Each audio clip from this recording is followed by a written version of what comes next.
Here with us is political editor and columnist for the Detroit News, Chad Livengood, who has been covering Michigan politics for nearly a decade. Chad, good morning.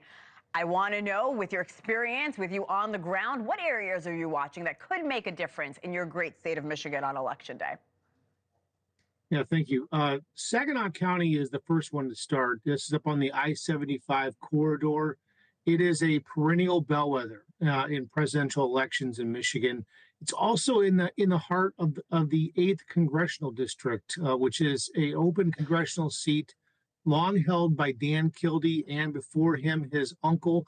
There hasn't been a Kildee in that seat since 1976. And so this is an open seat in competition, and there's a lot of just political activity in general there.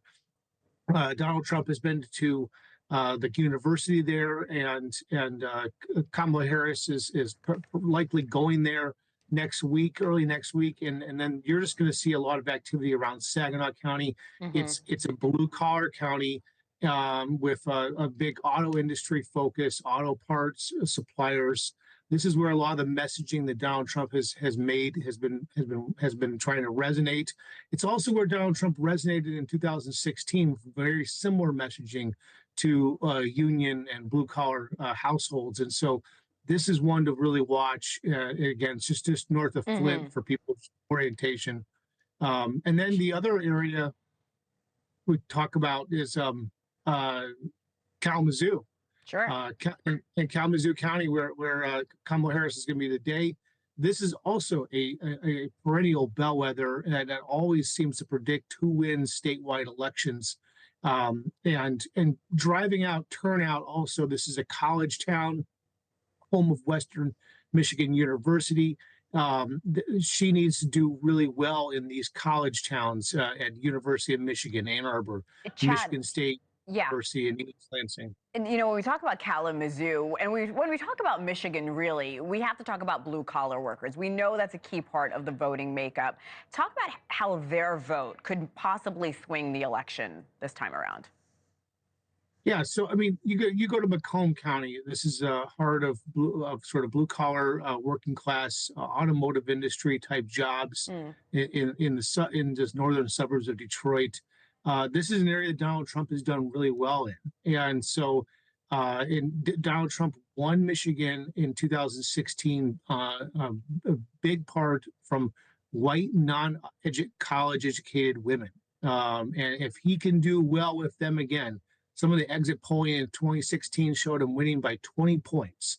If he performs well like that again, it's going to be very hard for Kamala Harris to overcome. So she has to make a case, and this we're going to see the issue of abortion brought home and talked about a lot in the final days.